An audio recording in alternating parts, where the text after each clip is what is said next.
We're live. Hello. Hello. Good afternoon. Welcome to Gray's live stream. Friday afternoon. It's just you and us. What's confusing? Where this light is pointing? I thought it was a bit dark on your side of the room. Just... Lights pointing towards the ceiling. That's helpful. Anyway. Bouncing around. The ceilings are too high for that. Yeah, that's a bit more like it. Yeah. Did feel a bit dark in here. We're prepared. Of course. It's been a very soggy morning. I don't know who said that there was no rain in London, but I have been in both London and Sussex this morning, and it has been pouring with rain since first thing. So there we go.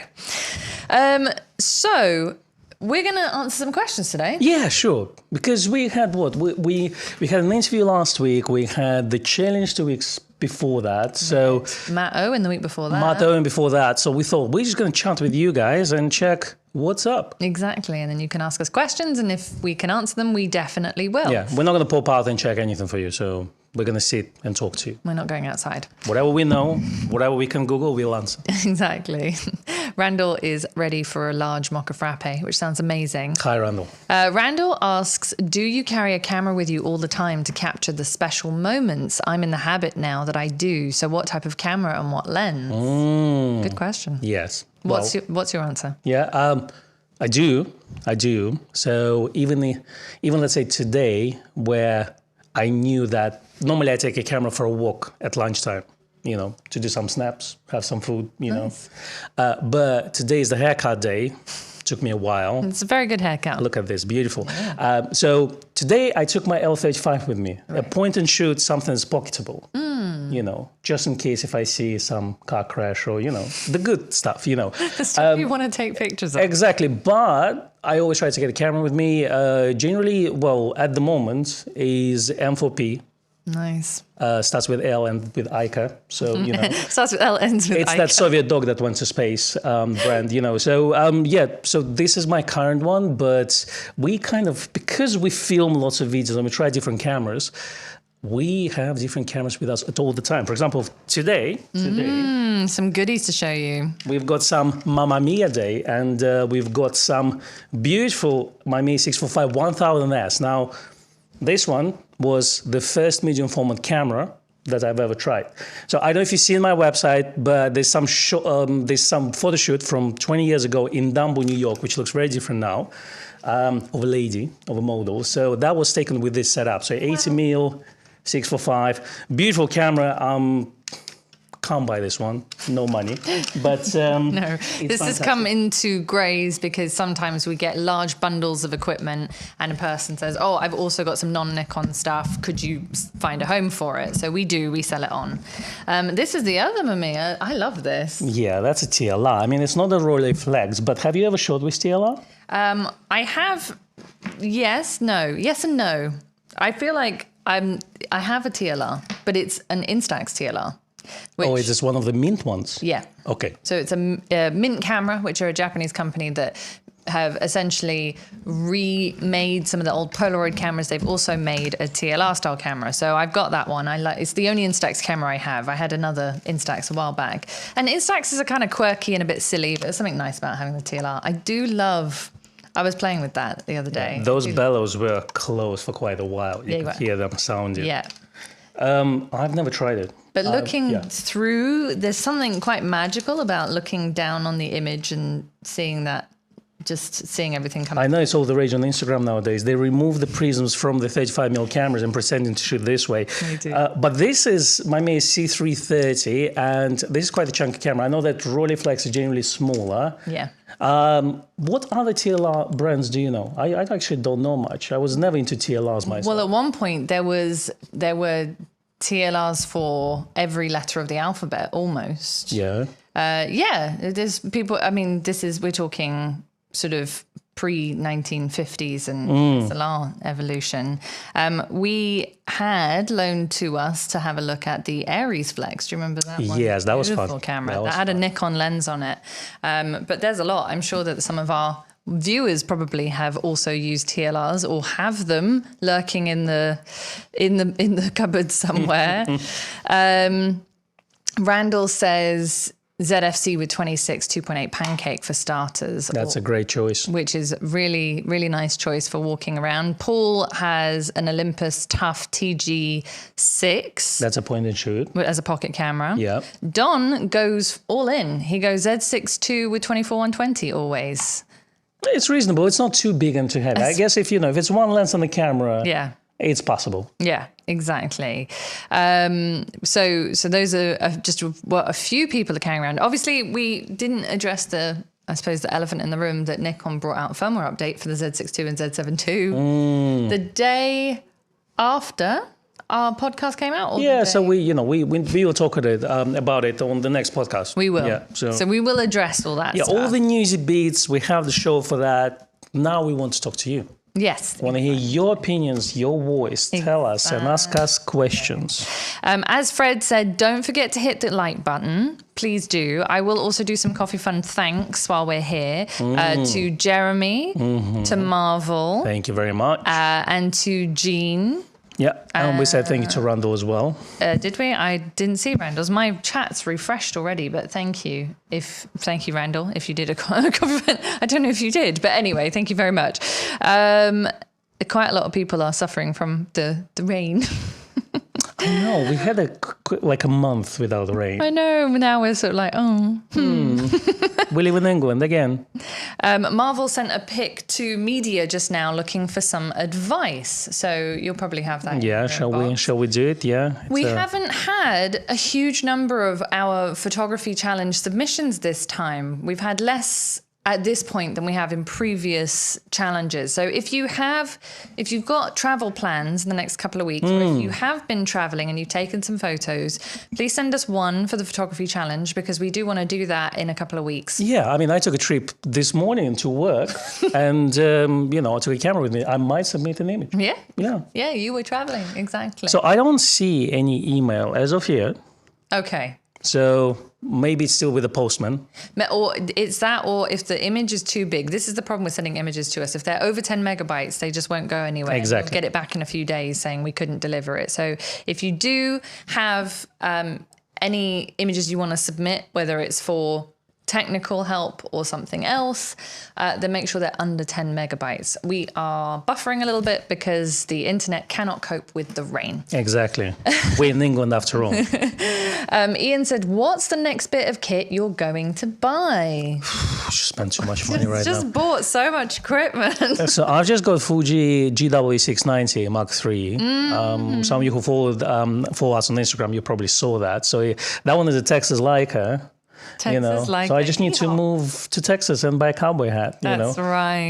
But for some of you who don't know, it's a 6x9 medium format camera. So it's pretty much kind of the largest negative you can get without going, let's say, panoramic. And that's a ratio the same as on 35mm film. So 8 shots per roll, 120 roll. So I've just spent money on this.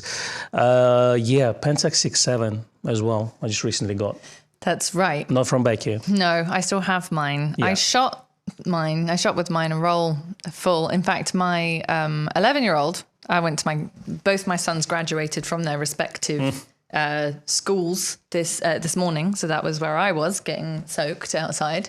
And my 11-year-old said, it's such a great looking camera. Can I take a picture with it? And I sort of when I gave it to him, I was like, just be careful because it's so heavy, but it's still a joyful thing to use. It is. And actually the kids love film photography. I've just had my family over, and the kid, my niece, she's 15. And she's like, I use a film camera. Do you know which one? No, I'm just taking pictures, takes film. They don't know what camera they use. They don't care because it's all about taking the pictures, know. And they don't care about perfect image quality or composition or things that we used to learn, No, it's all about, they just like the grain and just the vibes. Exactly. But I will say my first 2 film cameras, I have no idea what they were. I just remember saying I had a Polaroid. When they weren't expensive, the film was still expensive, but I had a Polaroid, and then I said I want a 35mm camera. I didn't call it that at the time. I just said I want a camera that I don't have to throw away at the end of each roll, because I used to shoot on those little disposable things all the time. I mean, I'm talking like when I was 10. It was her first Leica. She would just throw them away in the bin. Throw them away. Exactly. I was born in Kensington. Exactly. So I don't know what the first camera I had. It was probably some kind of Kodak point and shoot, you know, or like the old style. It wasn't a Nikon. I know that. I mean, I'm happy you had such a great childhood. I mean, my first camera was Zenith E, and then I had to save money to buy F100. It was a 3-year thing. Yeah. You know, and I bought it in New York. That was my second. Dedication. Exactly. You know, like if you ask me now how many cameras I had, I probably won't know. But like the first two was, like Zenith E. It was my dad's one. You know, literally took it to New York first week, it broke. Yeah. You know, still broken. Yeah. You know, maybe I'll fix one day, but, you know, it's just a shelf. At the moment, nowadays. it's just nostalgia. Exactly. I never had point shoot cameras. Well, actually, my family had Polaroid 600, which I have here now. Oh. So, which you can still buy the cartridges for, which is amazing. It is amazing. I wish I'd never gotten rid of my Polaroid. It was pink. It was like... Obviously. It was hot pink, but I was quite small at the time. Paul says... How do I stop buying stuff I don't need? Got everything I need, but can't stop buying stuff I want, but don't need. There are no pills for gas, right? So, like, you know. There's no pills for gear acquisition syndrome. Yeah. Unfortunately, sometimes as photographers, we just like new shiny things. Actually, I think as people, as a species, we just like new things. And if we have the means, then we will do that. Sometimes we do that even when we don't have the means. I don't have any advice for you, Paul. I'm guilty of it too. Paul Brown said, any ideas when the Z 1.4 teleconverter will be in stock? We are getting them in really slowly. And every time we kind of handle a chunk of people waiting, a whole bunch new people end up going on the waiting list. So for us, it's quite tricky. But I do know, and this is probably not very good news to advertise, but I do know that Nikon have shown and displayed in stock a few times in recent months. So if you sort of, if the weather is right and Lady Fortune is on your side or whatever the planets line up, the planets line and Mercury isn't in the microwave and whatever else, then you might go onto the Nikon store website and you might find that they have a TC 1.4 in stock. What animal year is this? Is it like year of the rat or I don't think it's of a dragon or something? I don't think it's year of the rat. I actually can't remember. Is it the hare? Is it the rabbit? Could be. I'm sure people in the chat will tell us. Yeah. Also tell us what's your zodiac sign. If you go in for that. We're going to get into astrology things nowadays. Excellent. John Hughes says that the C330 is the one camera I used for weddings back in 1970. Wow. He didn't like them. Well, just put it away. It's not yours. So anymore. It's okay. That's right. Jeremy says last TLR was a Yashica mat, lovely big 120 negs. Yes. And those are still affordable, actually. So that's a good thing. I mean, like my Mias are still reasonably priced. Yashicas are still reasonably priced. The Rolleis are quite expensive. Isn't it so nice to be able to see? Like you can't really see. This was a test roll. First 3 shots are blank, so I'm not showing. What camera is this, Becky? This is a Mamiya. Oh, Mamma This Mia. is his fault. So basically, I sold Becky on my Mia 7, so she finally got one. And Becky sold me on Pentax 6.7. So that's what happened. What we could have actually done is just borrowed each other's cameras, but now we've just got the same cameras. Oh, dear. Yeah, so when all the digital manufacturers, camera manufacturers, will get to 6x7 sensor, then we're going to talk about medium format. Yes. Because, I'm sorry, this. You had more done than I got more than that.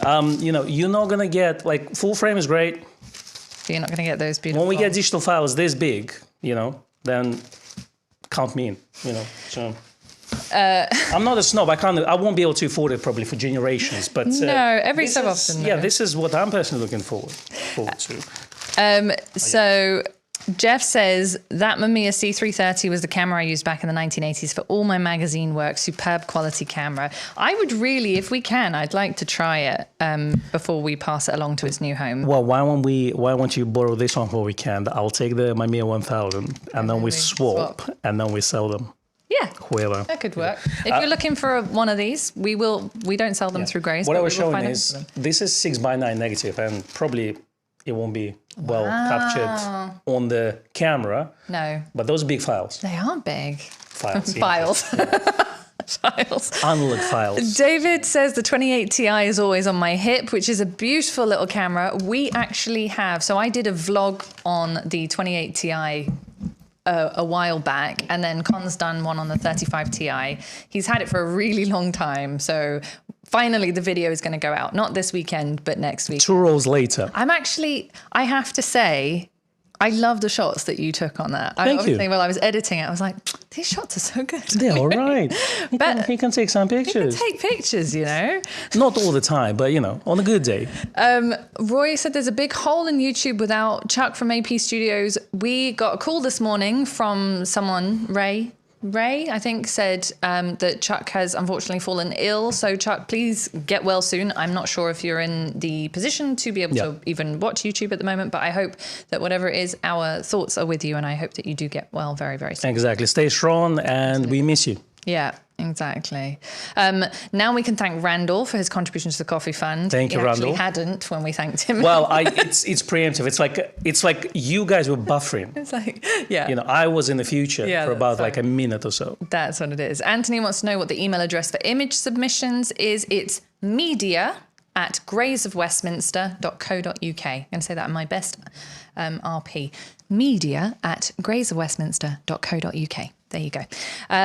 Fred, thank you very much for your contribution to the Coffee Fund. Said, need to run. We'll catch up later. Everyone have a fabulous weekend. J-Rod Photo Art wants a Texas Leica. Don't we all? Don't we all? First time for me trying the 690, I went with a mid-range prime. I actually don't know what prime is it there. 65, something like this? Yeah, I think it is. Or 90 mil. It's probably 90. And then, that's relates to about 45 or something like this. So what I thought that those cameras are point and shoot cameras.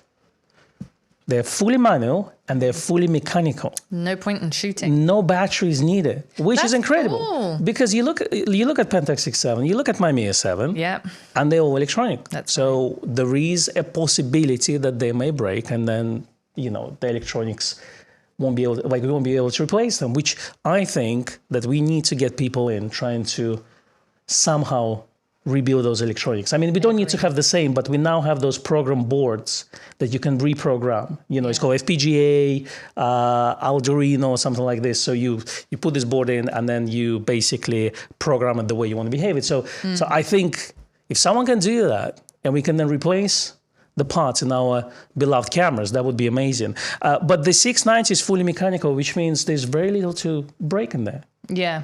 Which is fantastic. Yeah. We like all mechanical cameras.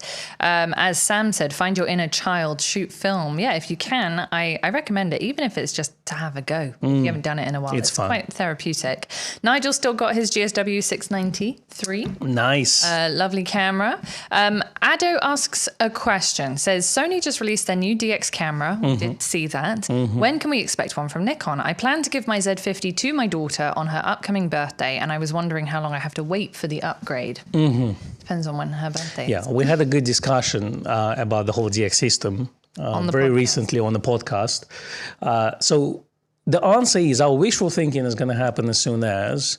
From another point of view is we were trained to believe that the full frame system is where the Nikon is at.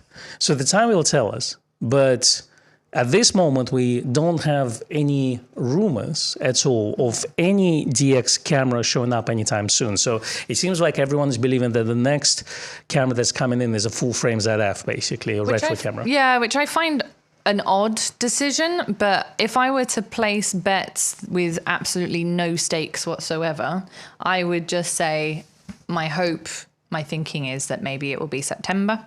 I think that's the earliest. If we were gonna see I think it would be September would be the earliest one. J-Rod Photo Art, the Mamiya is not missing a lens; it's a TLR. It's got 2 lenses.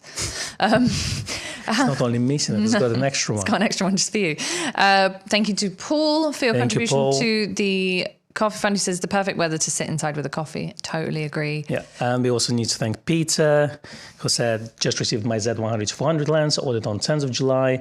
What happened to the 4-5 weeks expected delivery? Did Christmas come early? Wonderful service. Yes. Yeah, very happy for you. A delivery came early, which we were very pleased about. Andy said, how many folk use manual focus handheld for not still life landscapes, i.e. when the subject and camera are moving, and what's your strategy?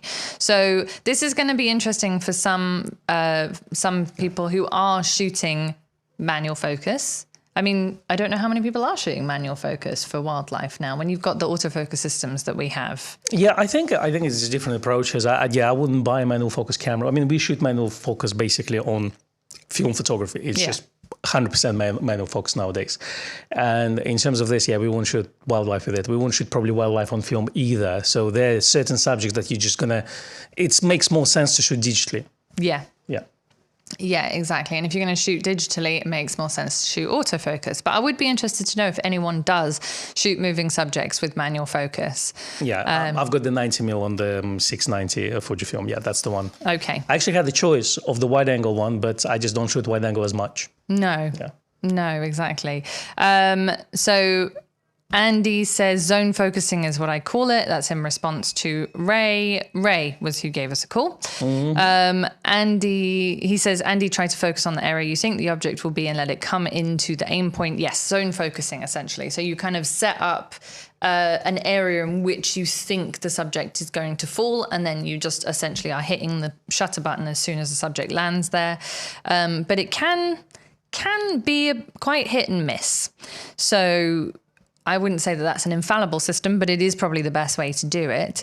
Russell asks, how do you like the Mamiya 7? I have an RB67, but interested in getting a medium format rangefinder, something more compact. Compact. Yeah. I mean, this is a compact. I mean, even compared to Pentax 67. Yeah. For me, my Mamiya 7 is by far my most favorite camera. It's just, it's on a pedestal, honestly. First place, nothing else touches it. I've been using it for the last, 4 years? And yeah, I still think it's the best camera I ever made. Yeah. It is a lovely piece of equipment. I wish I have a lens that's not working, which is why I'm borrowing yours. Yeah. But once I've got my lens repaired, then I'll be able to enjoy it with the actual, without the extra optional viewfinder. Exactly. However, it's not the camera for everyone. If you don't like rangefinder system, you're not going to enjoy this camera.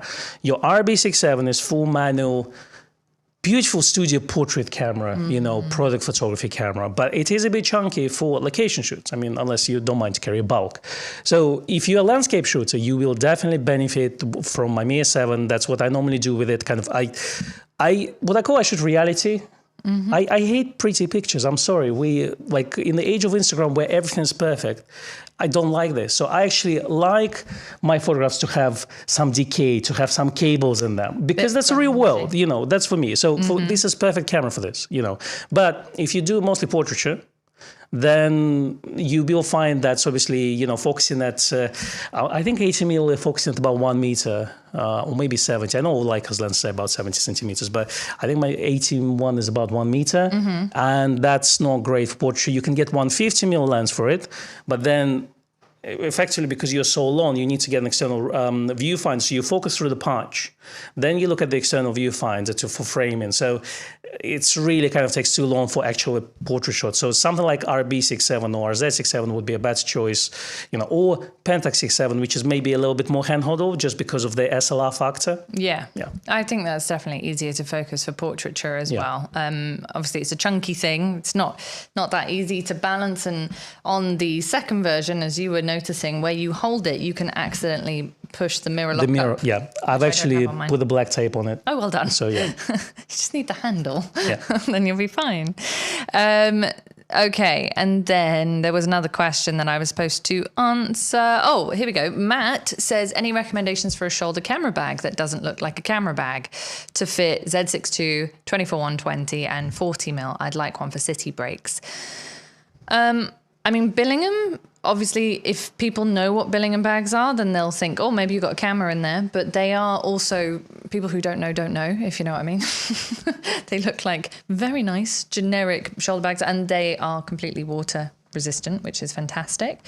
Who else have we got? I mean, Think Tank and Low Pro both make camera bags that are supposed to look kind of neutral and not like camera bags, but they do kind of look like camera bags. Peak Design do a shoulder bag, which looks kind of like a more generic messenger bag. Buy any tote bag, buy an insert, put inside it. Yeah, you can do that as well. You can even buy a shoulder pad. Like I use the little shoulder pad that comes with a Hadley Pro Billionaire bag. I can put it, on my tote bag and it's fine. Yeah. Doesn't look like it. Oh, Andy, I can see Andy's trolling me in the chat. It's trying to get Keep going. trying to get you to buy a Phase 1. Yeah. Well, no, Andy, I've got GFX, so I don't need a 100 megapixel camera. There you go. So I still wish Nikon would release a 60 megapixel Z7 Mark III, though. Would be nice. And the funny thing is, we talked about it on last podcast, and obviously some people say that 45 is great, and but you can see the kind of the comments on both sides. They see still people agreeing with me and not agreeing with me, which is an interesting thing. So it's not a sway to one side in a way. So there are people who would prefer 60 megapixel sensor. On completely changing the subject, Guy asks if anyone has heard anything about strap anchors on the Z8 coming out. Apparently this happened to someone whose camera fell on the ground. No, that is literally the first time I'm hearing about that. We've never had that issue. I assume that it was one isolated instance and that it's now on the internet, so therefore everyone's going to hear about it. But no, I don't think so. Anyway, it says, yes, Andy says the person who posted it wouldn't answer any questions about what he'd been doing with the camera. So let's not go there. Let's not go there. Sam says three-legged things brands of bags is okay.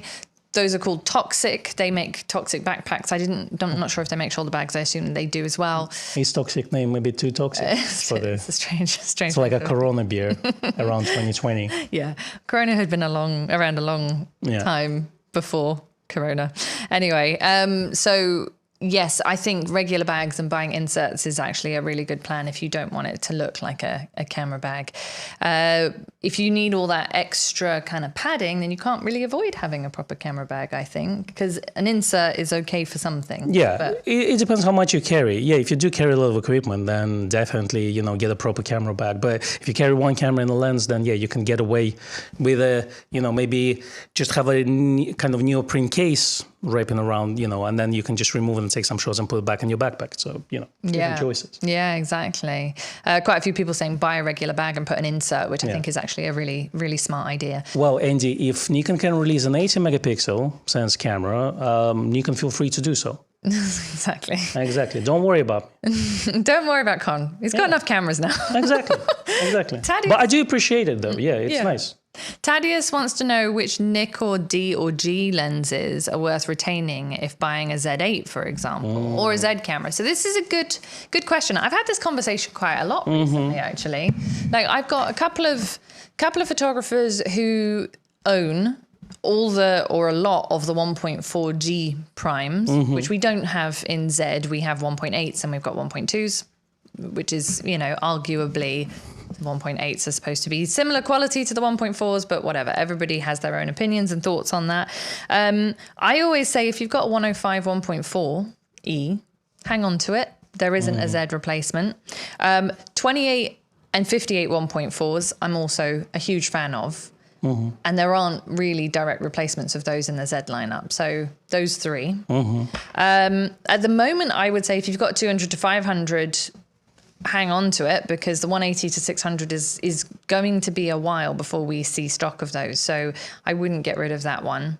If you're running a DX system, I would say 18 to 300 if you've got the compact 18 to 300, because again, Nikon don't have an 18 to 300. Even the little 35-18G DX, if we're talking DX lenses, I know that once you put the FTZ, it's much less compact, which is annoying, but there isn't a small, tidy version of that. What you could do instead, if you don't want that and you don't want to lug around that bundle, is you could go 35-18S, which is a Z lens. And then we also talked with the time like D810 came in and D850, 45 megapixel, some D lenses may not be good enough for that camera, for that sensor, just won't be able to resolve as much resolution. So the Gs are generally fine, but the D lenses you may want to test first. Yes. Dave gave imparted some of his wisdom, said, I will be using the 85-18 70 to 300 and 10.5 DX fisheye on my Z8 when I get it. Oh, that's so interesting. So 10.5 fisheye, it's going to crop, but that's fine. They are fine on my Z6, but will be interesting to see how they work on 45 megapixel sensor. 70 to 300 is a good option, actually. The 70 to 180 2.8 should be arriving next week. That's the one, the famous one, the one you all want. We're going to get first delivery of that next week, and I'll be interested to see how that performs with teleconverter. But the 70 to 300 Tamron, which is a native Z lens, compared to the Nikon 70 to 300G, there's not a huge difference between them. So if you've got the 70 to 300 and you don't mind using it with the FTZ, I'd say stick with it. It's also got that consistent, it doesn't focus breeze and things as much as that's the a good Tamron suggestion. does. So I would say hang on to that one. I agree with Dave essentially on that one. 85-18G, I do prefer the Z lens over the G version personally. Yeah. But if you've got a 1.4, keep the 1.4. Well, the funny thing is, remember when we did the comparison, some people say, well, my Z 1.8 is better than 1.4G. Yeah. And like mine, I still have my 85 1.4G. I think it's, it's better in the absence of 85 1.2 in my collection. Yeah. Lack of money to purchase it, so 85 1.4G, well, will do. Well, I was inclined to agree when I was looking at the images. I felt like the 85 1.8 was actually a bit sharper than the 1.4, but the 1.4 does have that special something that you don't get from the 1.8. The 1.8 is a little bit more clinical, but they're both great lenses. So if you've already got one, I wouldn't replace it like for like. The lenses, I'm going to ask my own question now. Okay. But I would say, what lenses would you say, if you're changing from DSLR to Z, what lenses would you, maybe one or two, would you 100% go, you must have the Z version of this? It's a tough one. It really depends on what photography you do. Like for me, look, I do occasional events. So for me, 24-70 is a must. I would have said 24-70. So that's the one I upgraded. So I've got 2.8 24-70 Z lens. It is definitely better than my non-VR F-mount version. It's also lighter, which is nice. So the next one for me personally, because of the portraiture style of work, I would go for prime lenses.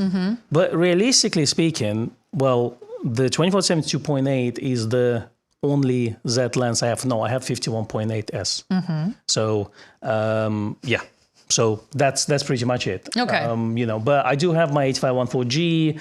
I still have my 14-24G. Yeah. So I think I still have, do I still have it? Yeah, 7200 VR2. Right. The G. That one doesn't get much away time, does it? It's the lens that I use the least of. I would use it maybe twice a year, and that's it. Yeah. So generally the wide angle zoom and the mid-range zoom would be used more of the time, as well as primes.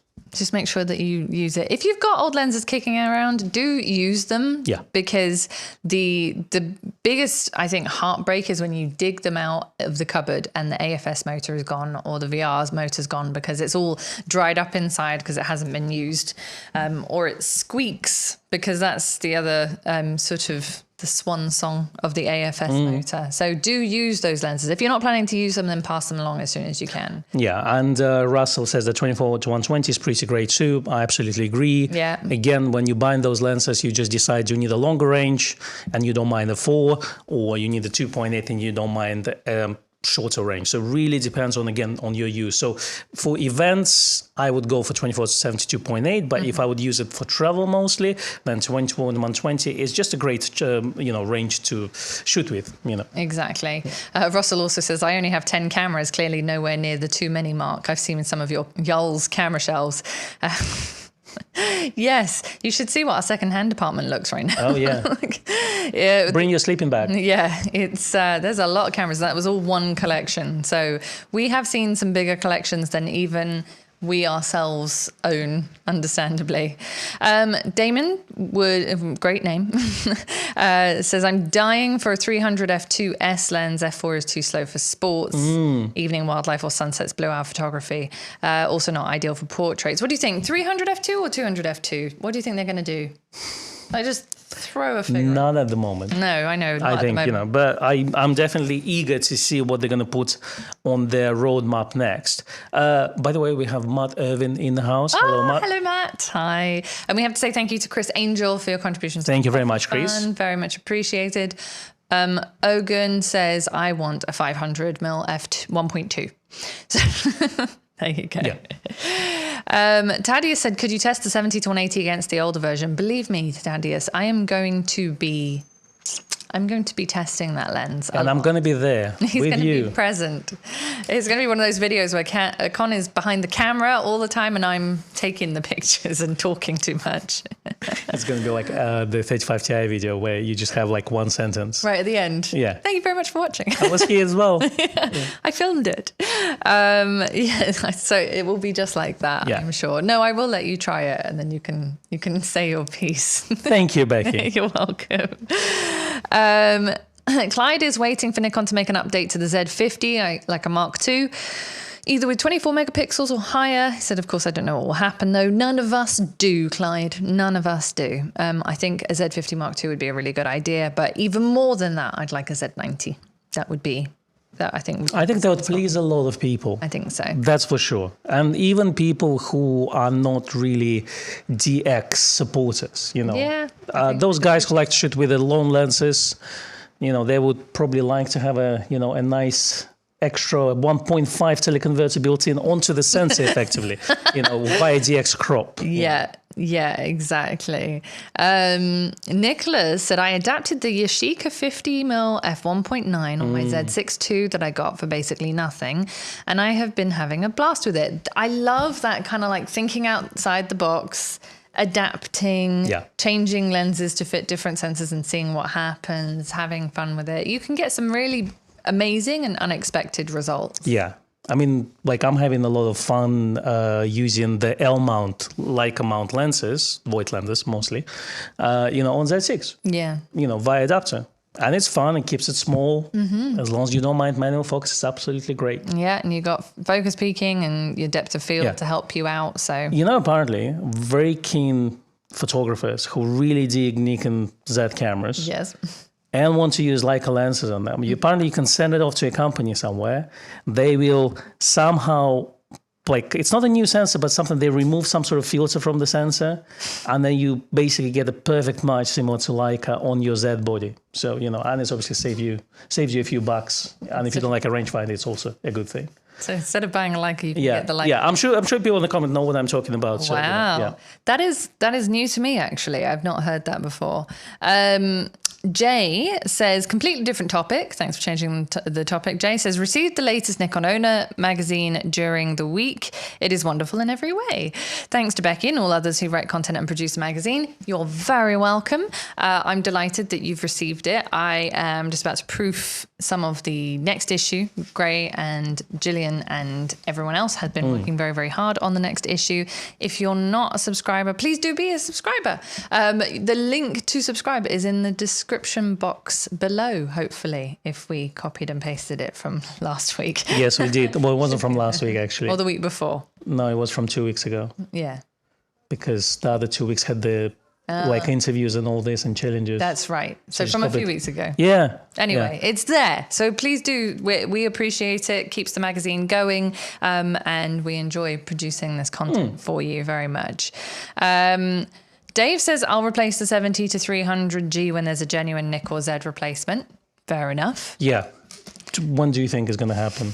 I think that's we've got a whole nother cycle of the roadmap to go before that happens. So, I mean, fingers crossed, but you might need to wait a little bit. Yeah.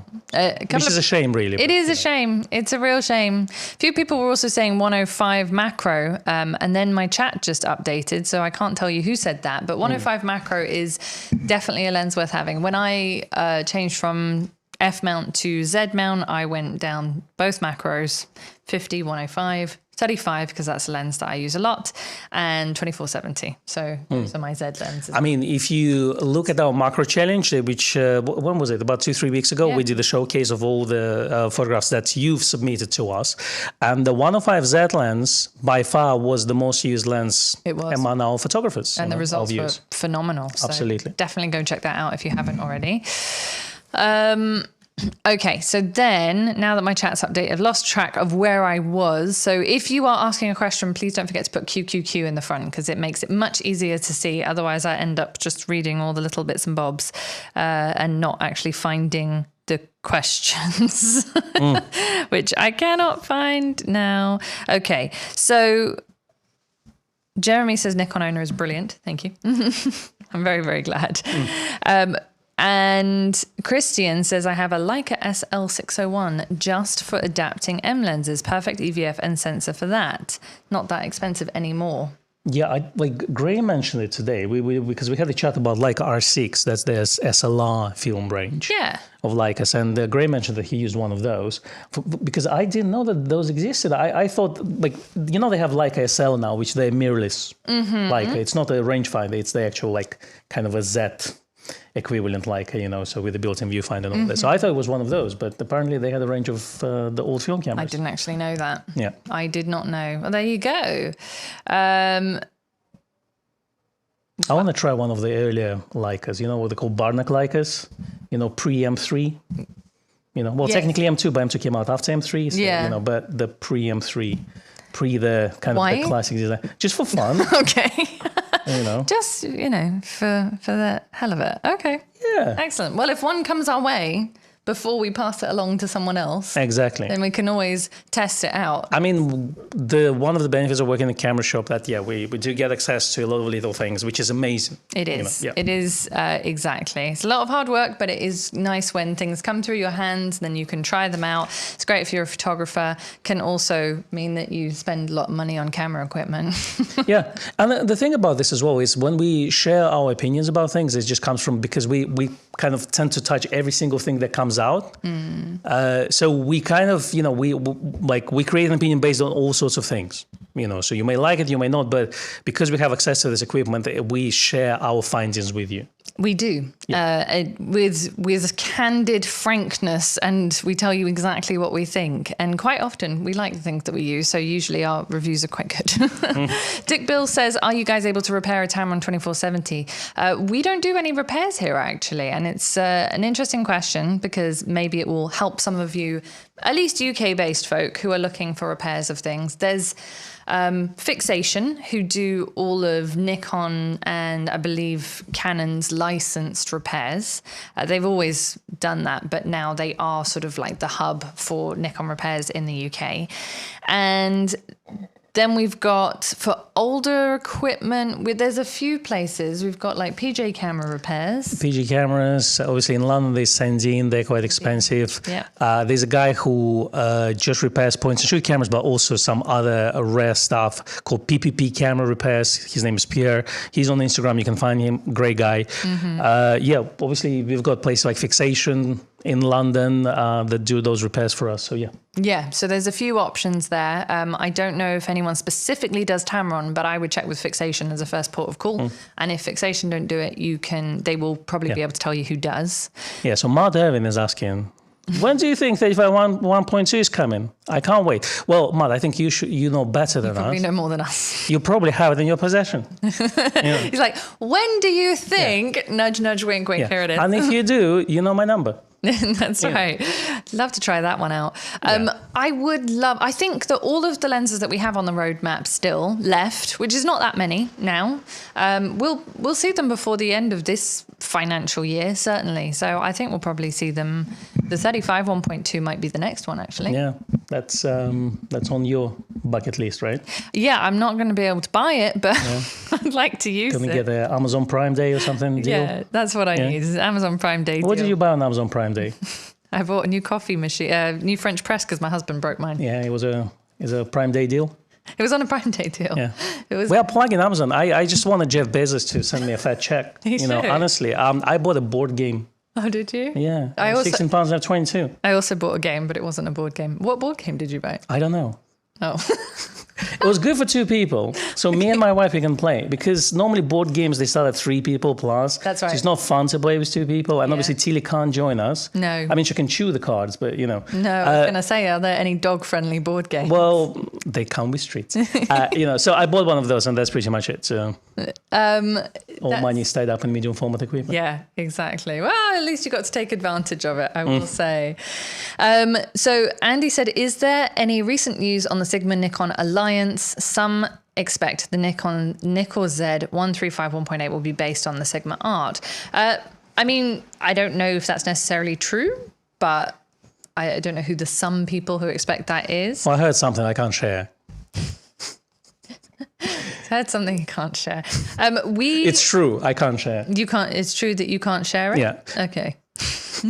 Okay. Cool. You told me. Oh, that. Well, I didn't tell you anything about that. Yeah. Anyway, we don't think that there will be any more. I mean, we know that Sigma are working very hard to also secure the Canon Sigma alliance, and that's kind of, they're very dedicated on that. They've got more lenses. Obviously, they just brought out a small 14mm. They brought out mine and Seth's lens, but for the wrong mount. It's the word stabby that we say now every live stream. You know. They brought it out for what? For Sony? Who did they bring it out for? Fuji? I've lost track. I don't know. Anyway, it's a short 14mm that they brought out, but not for Nikon. Well, we can tell you that they know that DX lenses are not where the money is.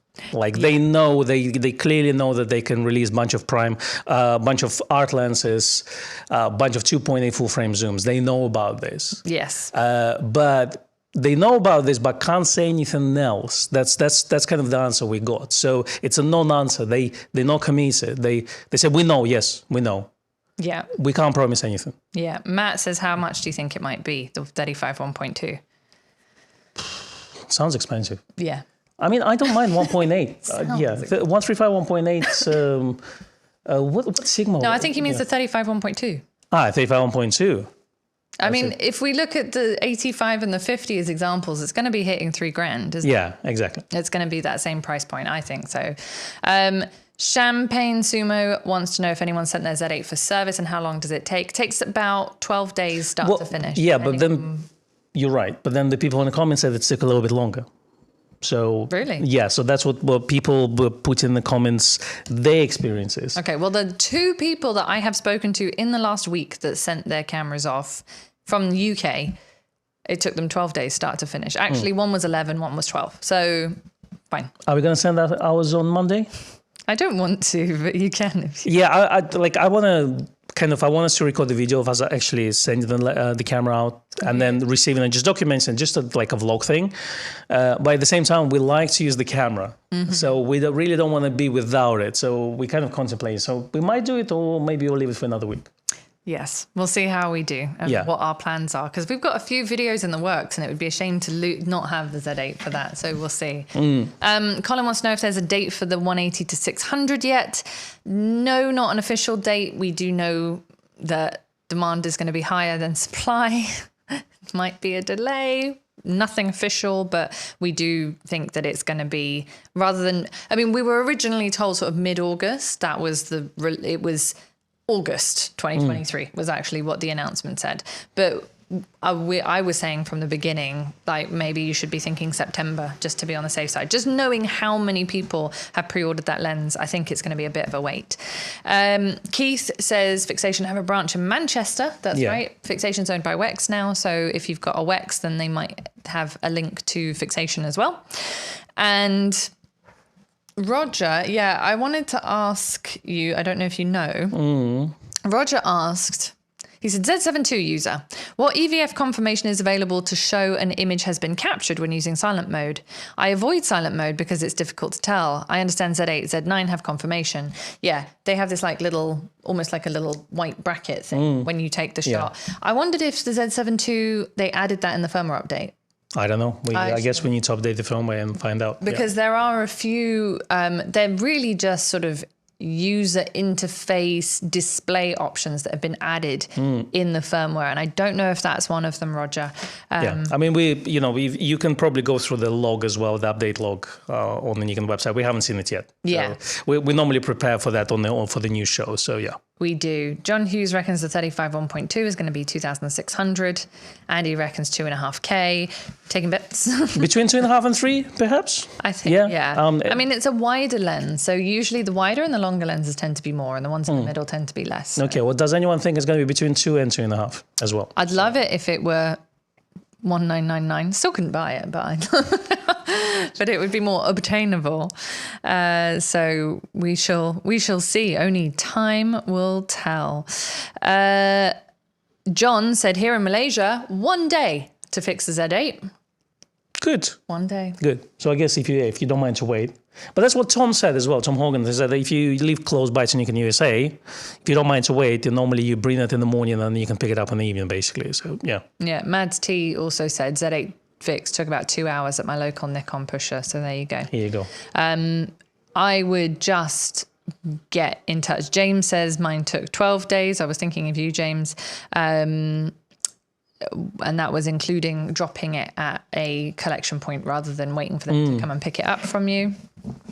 And Andy had 2 Z8s and he got them back 4 days ago. So 11 calendar days, including weekends. I think that's pretty good, actually. That's pretty good. Yeah, I think it's basically a working week, plus you've got the weekends on either end. And it needs to travel at least a day to a facility and then from a facility. So that's 2 days as well. That's right. Yeah.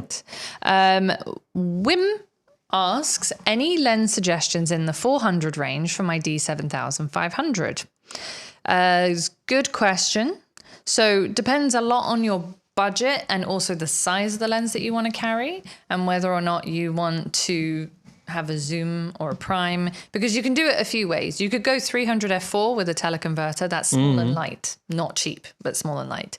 If you are looking for a budget option, then unfortunately the least expensive is the 70 to 300. Doesn't quite make it to 400 and it won't work with Nikon teleconverters. But Sigma make a 150 to 600, which covers the 400 range, which will work with that. It's big and heavy and it's cheaper than the Nikon. It's under £1,000. I can't remember how much. It's 800, something like that.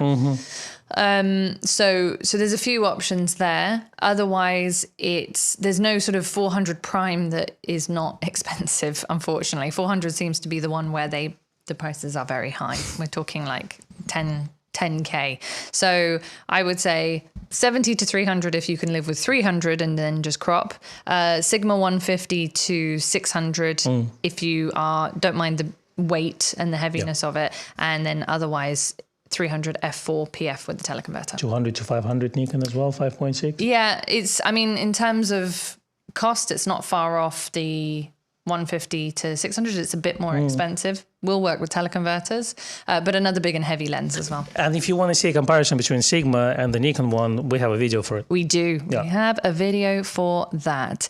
Matt Lay wants to know what people's experience of using the Sigma with 150 to 600 with the Z6 II on FTZ is. We actually did that test with the Z6s, so you could have a look at that. We didn't have Z6 IIs, unfortunately. Totally fine. Steve Neal says in silent mode, my Z6 II blanks the viewfinder briefly, which that's what I thought. Confirmation. There you go. Yeah. Answers your question. Can't say I've ever noticed, to be honest. I never really thought about it. I don't shoot in silent mode, so that's why it took me a while. I usually have the mechanical shutter on. Yeah, I just like the mechanical sound. And so there you go. And then Sam says 80 to 400. 80 to 400 is quite a bit more expensive. Yeah. It's actually the most expensive out of all of those options, but it is more compact than a 200 to 500. If you can pick up a second-hand one, it will be cheaper. Exactly. Don't go for the G version. That one is really slow focusing. Go for AFS G. Yeah. But we're talking a retail price of nearly 2,000. Yeah. So they are expensive lenses. I was thinking for 7,500 something, bit on the less expensive side. Champagne Sumo. We're gonna wrap up the questions soon because obviously we've been talking for an hour. Again. A whole hour. It's almost like we do it every Friday. Every Friday. Yeah.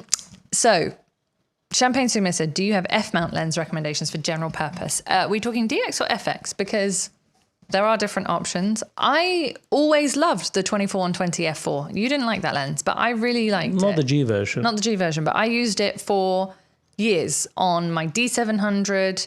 I had a D600, sorry. I got it with the D600. Then I used it on...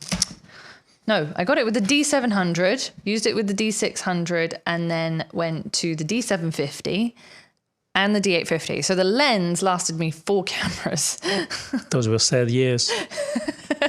I loved that lens. It was, I had no complaints about the sharpness, about the focusing speed. General purpose lens, I don't think you can really fault it.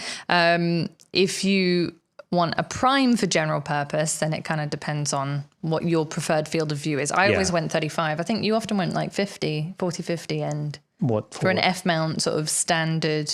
Oh, 35. 35 was also your choice? Like 50 is fine, but it's not something I would use all the time. Right. It's a bit too narrow for me. Some people do really like 50 as their sort of go-to use for everything. What I've noticed is when I just started with photography, I just want to go wide. Like I wouldn't mind to go ultra wide. Give me 14 mil, I will shoot everything with it. Yeah. And then with the years, you kind of start to kind of narrow it down a little bit. So you go to 20, then 24, 20. Refine your tastes. Exactly. So now I'm kind of 28 and 35 guy. Yeah. Yeah. Thank you very much, Vince, for your contribution to the coffee fund. Very much appreciated. Paul said, wasn't one selling point of the Z9 that it didn't blank the view? No, it doesn't blank the view exactly. It gives you it doesn't give you blackout between frames. You get that little brackets frame kind of thing. But yes, so Z6 and Z7 would therefore, when you take the picture, blank the view, which is an odd thing to. Anyway, it's an odd thing to say is a highlight. It's a feature. But yes. Mads T said the 51.2 makes you want to shoot 50mm only. I will say, if there was a 50mm that I could recommend, it's the 51.2 Z lens. It's huge, but I could use that lens all day and have no problems. I've used it for events. I have taken 24-70, 70-200 and 51.2 and only used the 51.2 for the whole day. It is a nice lens. It is nice. Obviously it can't do everything, but it can do a lot of things, and it has that lovely dreamy bokeh.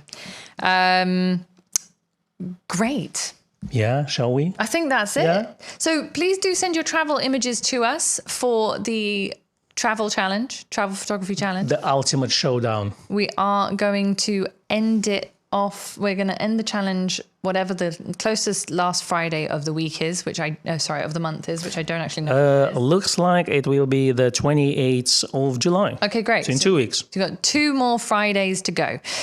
Submit your images under 10 megabytes to media@grayesofwestminster.co.uk. Make sure they're, as I say, the right file size. Please put your shooting info in there if you can. Just give us a little story. We want to know what it's all about. And apart from that, we've got a very quirky video coming out for you this weekend. No comment.